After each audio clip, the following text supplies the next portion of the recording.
Hello, it's Friday, no it isn't, it's Monday, the 20th of October, and I just wanted to share something that I spoke about at Speaker's Corner.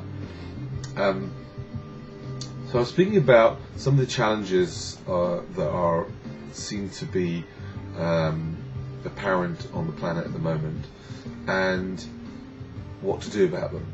So I was saying, for example, there are 34,000 children are going to die today of starvation, and they could have been fed with the food that we throw away. Then you get, for example, the fact that Gordon Brown, who is one of many people who I would define as intelligent stupid, so that means that the human being has got this ability, unlike other animals as far as I know, to be very intelligent, certainly be able to get their heads around things that many people, including myself, might find it really difficult to understand, and at the same time they can be incredibly stupid.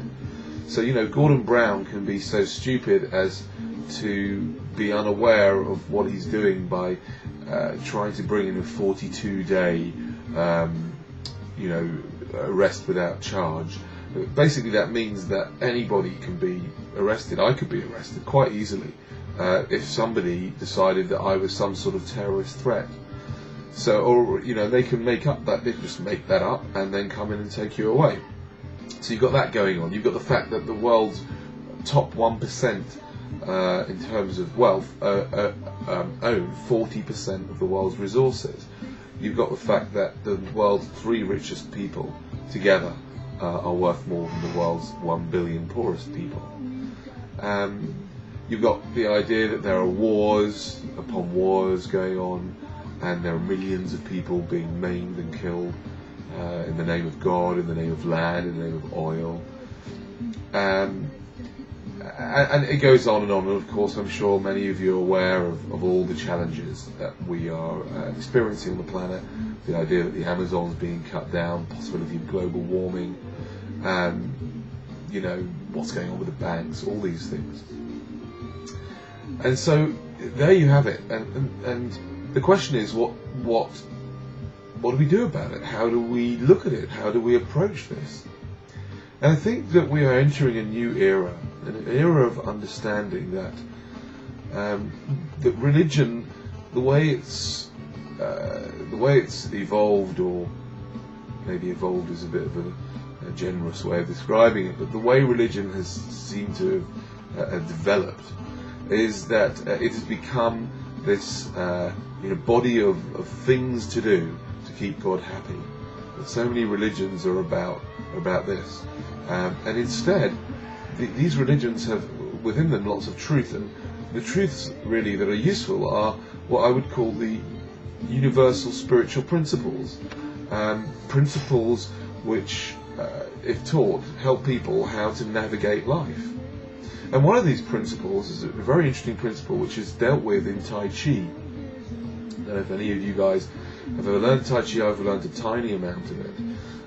You see, in Tai Chi, if someone comes to hit you, instead of putting your hand out to stop them hitting you, you actually use the energy that they're using, and you move your hand back and allow them to follow through with their move, and then you take them and you kind of take it from there once they've pulled through. So you kind of use the energy that they are using in order to protect yourself.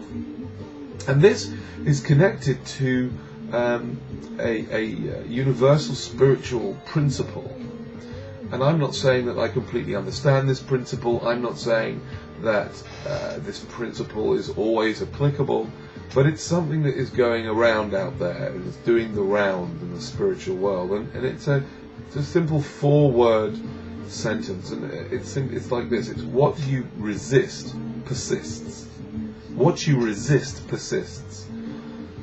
And the masters of Tai Chi knew this. They knew that if you stand in front of someone who's hitting you, well, what you're trying to resist actually persists and can hurt you. And so that's how they created their martial art. And so this idea means that if you actually oppose something, what you are doing is you are giving it energy. So for example, it's kind of amusing to watch, amusing, sad, and interesting to watch, you know, these wars that we have been part of, supposedly. The war on cancer, the war on drugs. These wars actually give these things more energy. And so we have an interesting situation on our hands because, 34,000 people dying of starvation every day. And if you protest against that, what you end up doing is giving it more energy. If you protest against the government, what you end up doing is giving them the energy they want. You're actually drawing people's attention to them and thus giving them energy. So then you've got a problem, because on the one hand, if you do nothing, if you just sit back and do nothing about the 34,000, if you do nothing about the 42-day law, if you do nothing about total inequality, if you do nothing about the fact that when you go into Primark and buy yourself a shirt for £1.99, somebody, or rather some people, will have suffered to get that shirt there. And if you don't believe me, I think there is a movie online, I think it's called thehistoryofstuff.com, something like that. If you type in the history of stuff and watch a nice little movie, and it will show you how things get to the shelves. And so if you do nothing about these things, then basically you're acquiescing to them, which is fine. There's no moral thing you should do or shouldn't do, but you may not want to, and I don't want to. I don't want to acquiesce. And at the same time, I don't want to add to the energy that these things are getting. And so what I've come up with, and I've written about this as well lately on the blog, is the idea of finding a new way of responding to these things, a way which is in line with what Gandhi calls, or what Gandhi coins as being the change you want to see in the world. So finding a way of expressing yourself and expressing myself in a way which is not protesting, in a way which is not adding to the problem. And what I've come up with recently is the idea of what I call loving, intelligent acts of rebellion. And these can take many forms. They're incredibly fun. And I have many examples of written up, and also of the video blogs, and some that I haven't even written up yet. Many examples of things you could do to stir things up in a loving way that puts smiles on people's faces, but also, kind of shifts them maybe just slightly outside of their normal box of conception. So if you're interested in finding out more about them, keep following the blog and write to me with all with pleasure. And you can go out and start doing this stuff. It is immensely fun.